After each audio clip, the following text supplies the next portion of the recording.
Salam alaikum wa rahmatullahi wa barakatuh. Bonjour. L'assassinat récent de Charlie Kirk, jeune figure du conservatisme américain, a traversé l'Atlantique avec une rapidité qui dit beaucoup de notre époque actuelle. En quelques heures, la tragédie s'est muée en feuilleton et l'homme est devenu un personnage. Comme si la violence, pourtant vraiment intolérable, condamnable en soi, trouvait sa véritable légitimation dans cette dramaturgie médiatique et que l'essentiel, le cri de la vie fauchée, l'interrogation sur le climat de haine se dissolvait dans l'attrait du spectacle.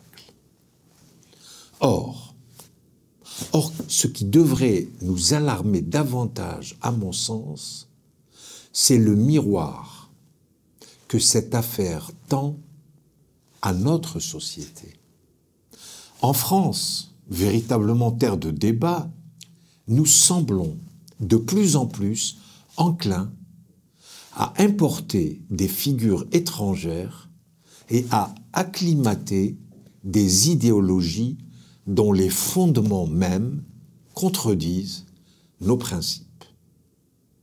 Fascinés par les récits venus d'ailleurs, nous oublions que nos propres fragilités se trouvent déjà et avant tout ici.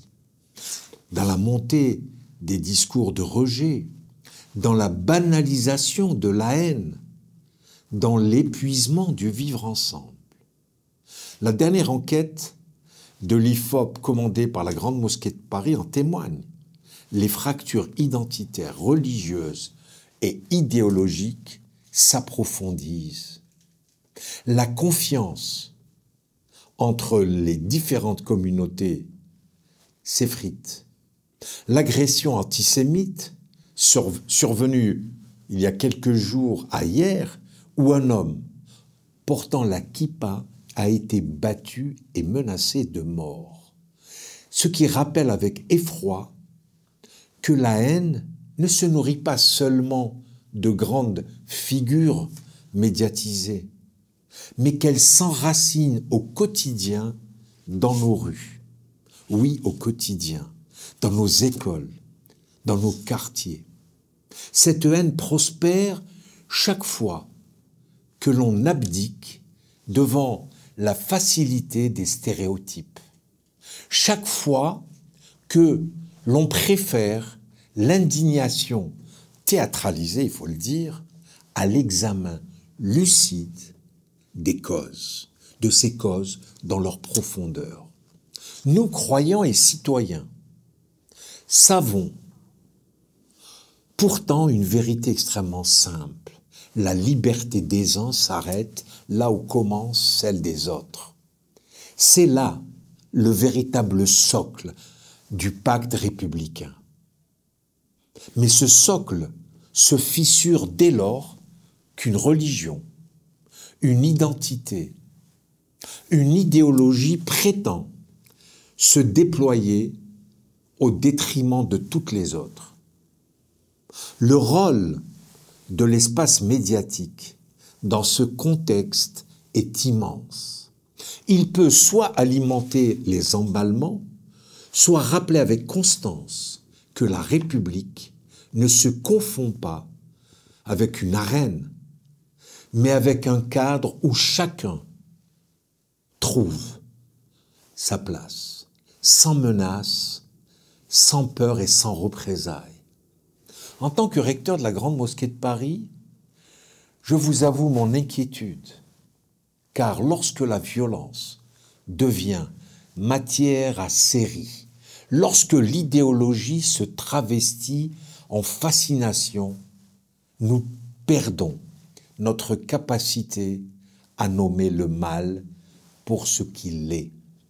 Une atteinte à la dignité humaine, une rupture totale du lien civique.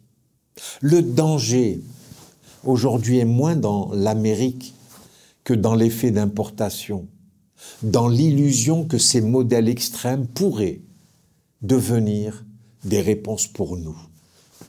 Il est temps, je crois, d'affirmer avec une certaine fermeté: nous ne pouvons laisser le spectacle se substituer à l'éthique, ni la fascination à la raison. Nous devons faire aujourd'hui de chaque drame une occasion de vigilance et de fraternité, plutôt qu'un épisode de plus dans ce grand récit de la peur.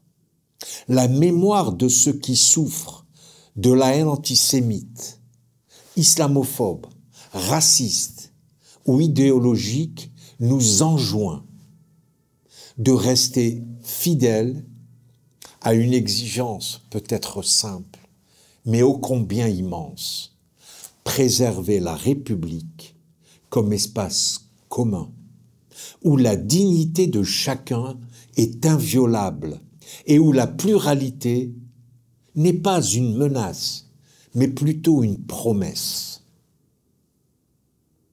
À la semaine prochaine. Assalamu alaikum wa rahmatullah wa barakatuh.